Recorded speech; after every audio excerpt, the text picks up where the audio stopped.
Hello, this is Mr. Marvelous, and this is Wrestling Talk.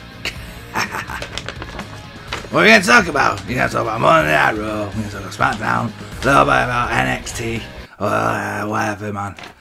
It's got to be a summary, man, you know what I mean? This week was a bit terrible. Bleeders, man.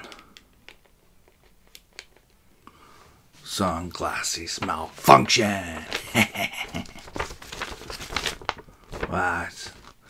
Well, we had Raw, and we had Roman Reigns making an announcement at the beginning of his show, like he's in charge of his destiny, like he makes the decisions for himself.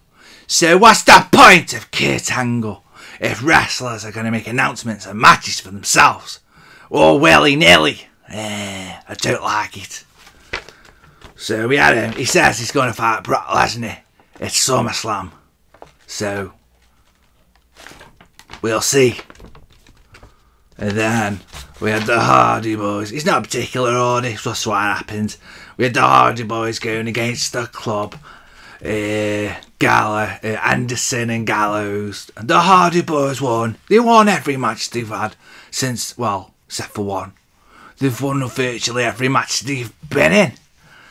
Yeah, so. There was nothing spectacular about this Monday Night Raw, but there was a few highlights towards the end, or as the show went on. It wasn't terrible, but it was a bit going through the motions of like, I've seen this match before, or I don't know, it's really, really hot. And I could be outside sunbathing. And then we had Seth Rollins coming out.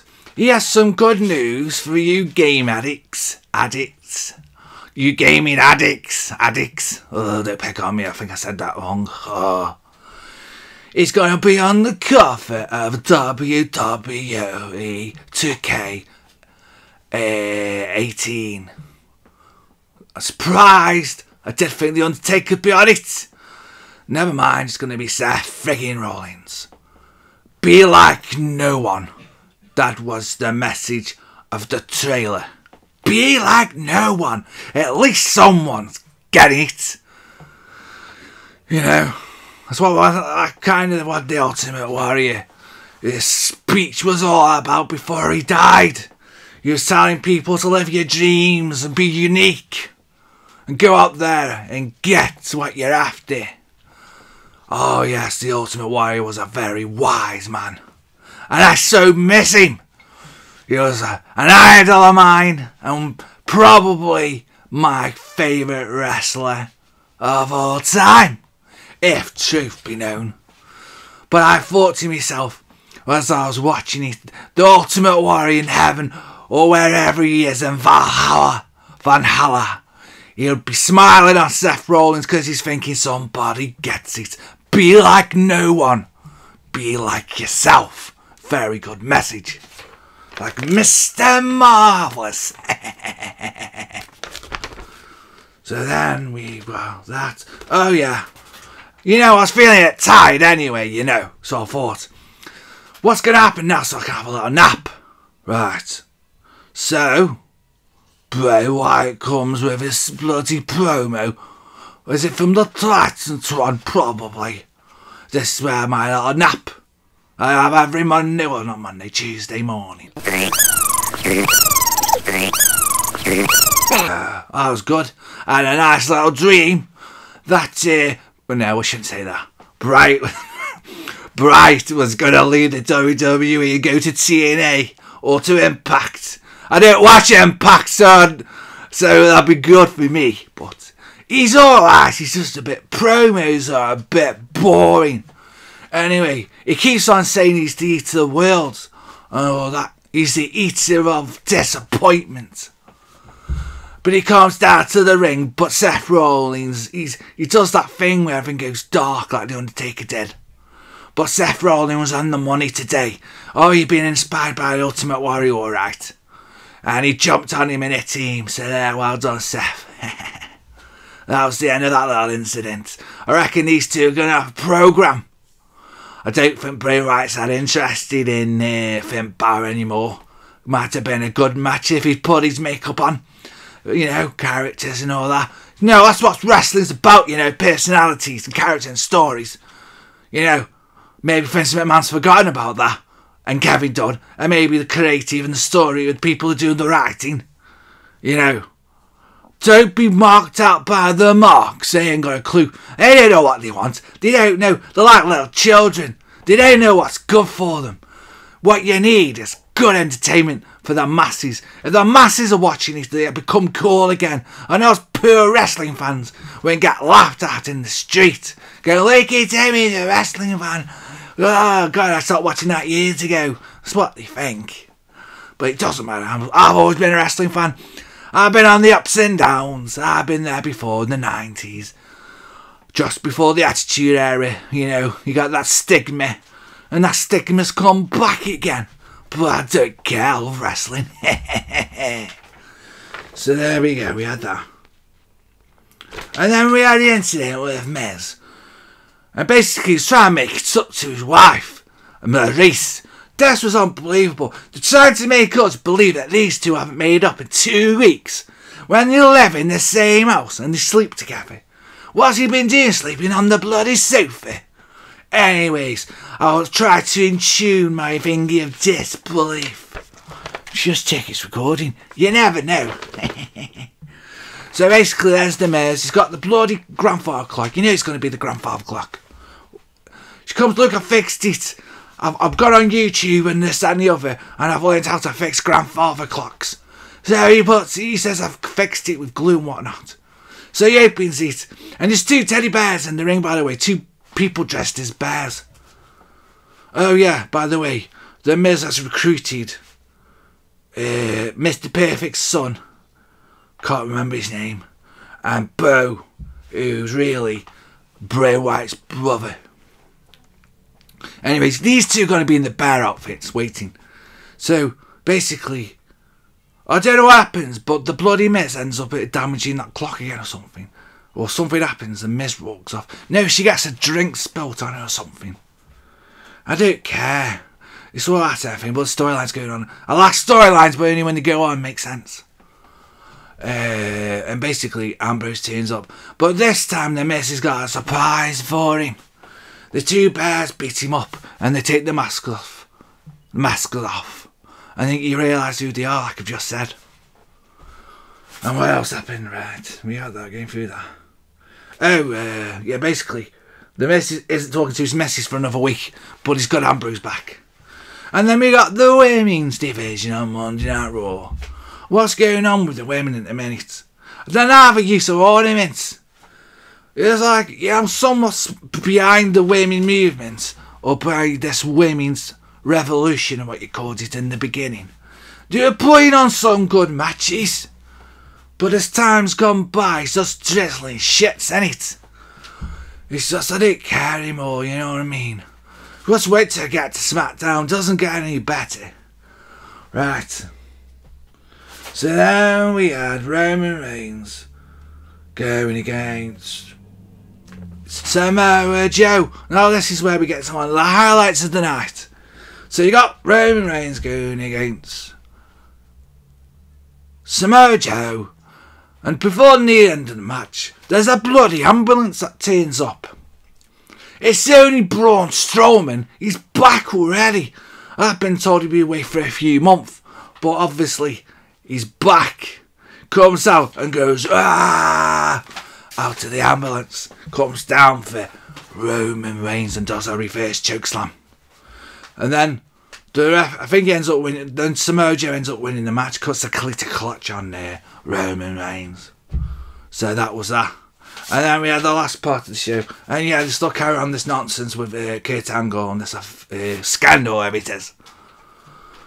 And Graves seems to be getting more and more involved in Monday Night Raw as every week goes by, for some reason. So then we had who's been attacking Big Cass. And he's been attacking Enzo. Well, we're going to get to find out. So anyway, Kurt Angle comes out to the ring, got to sort this little mess out. And I having it, not a safe environment. So he calls out I think it's the I know it's the Big Show, or the tag team. What they called? Oh, I did write it down on my paper. The Revival. So we got the Revival and we got the Big Show. Basically, the Big Show says, "It ain't me." And he goes to Kurt Angle, "You've known me all these years. I can't believe you're accusing me of doing this." He goes, "Maybe I don't want to work here anymore." And basically, the Revival have got alibis, so they couldn't have done it. And then Graves goes on the microphone and pops his head up and goes, "I got some footage, some security footage. We only find out that it's Big Cass and he pretended to be injured. And he's the one who's been attacking Enzo." And basically, to cut a long story short, basically no one likes Enzo because he's always running his gob. And he said he don't like him no more because he's sick of having his back getting all the looks. He doesn't want to get tarred with the same brush as Enzo. So basically he's had enough. Gets him a kick in the face. But before he gave him the kick in the face, bloody Enzo started bloody crying. Well, that's it now then, ain't it? No more, can you teach this or can you teach that or whatever.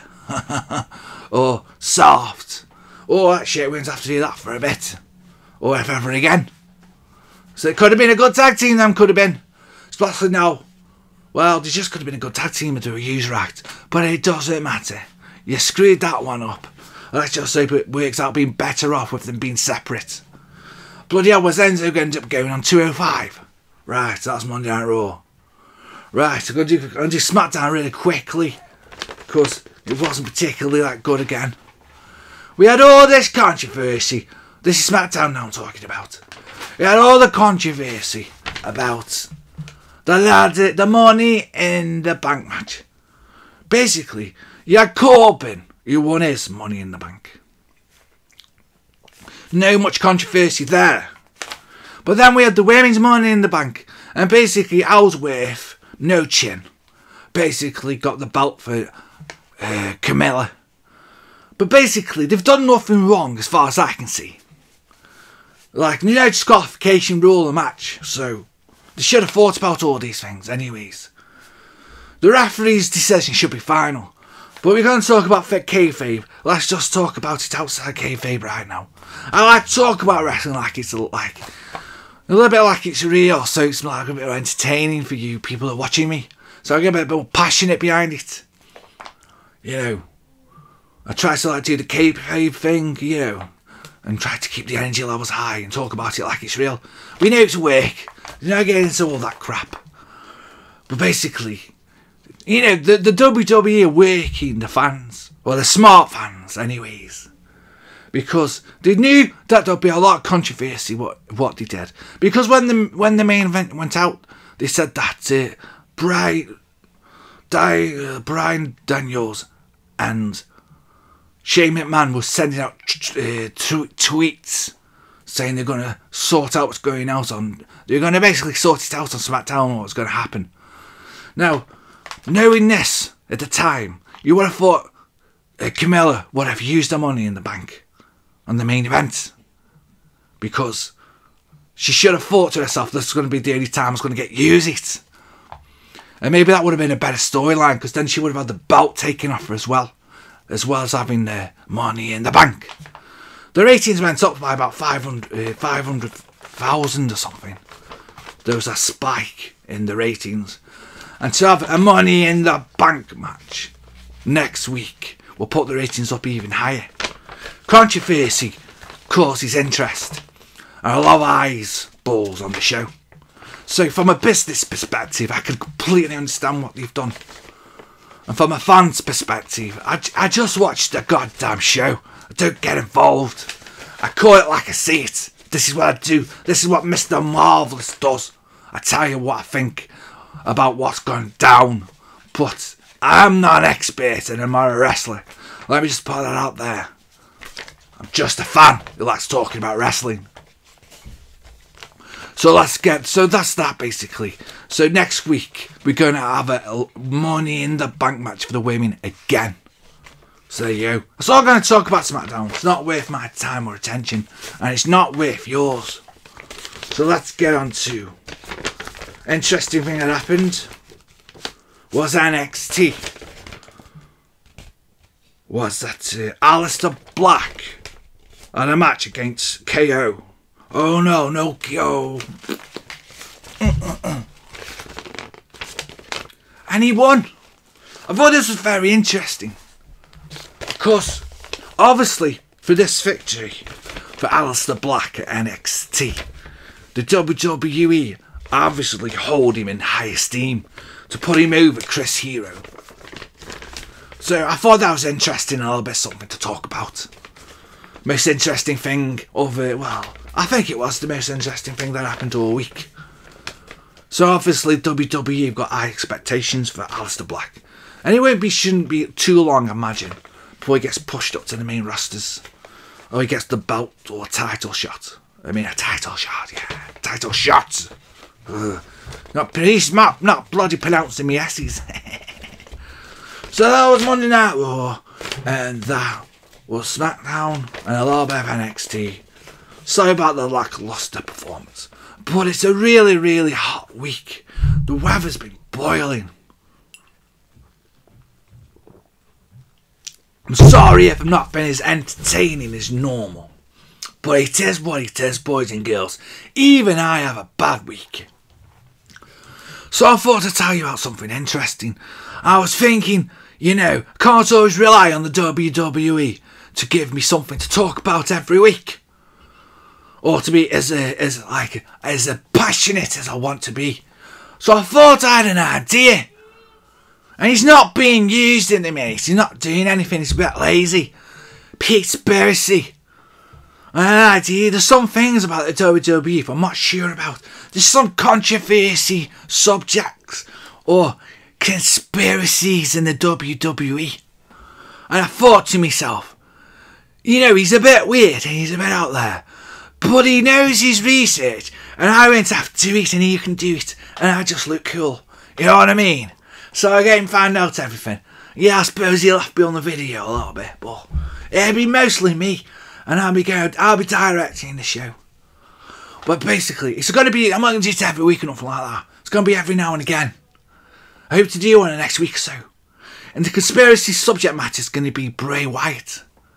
I want to find out about him. I want to find about his mysticalness and about all this craziness, this elite of worlds and all this. I want to find out what it's all about. And in layman terms, I haven't got a clue. You know what I mean? But I'm sure Conspiracy will make it clear to all. So there you go. This has been Mr. Marvelous. You're welcome. This has been Wrestling Talk. Yeah. So there we go. Till next time. That'll be next week probably sometime. Eat my bicep, bitches. Ta-ta.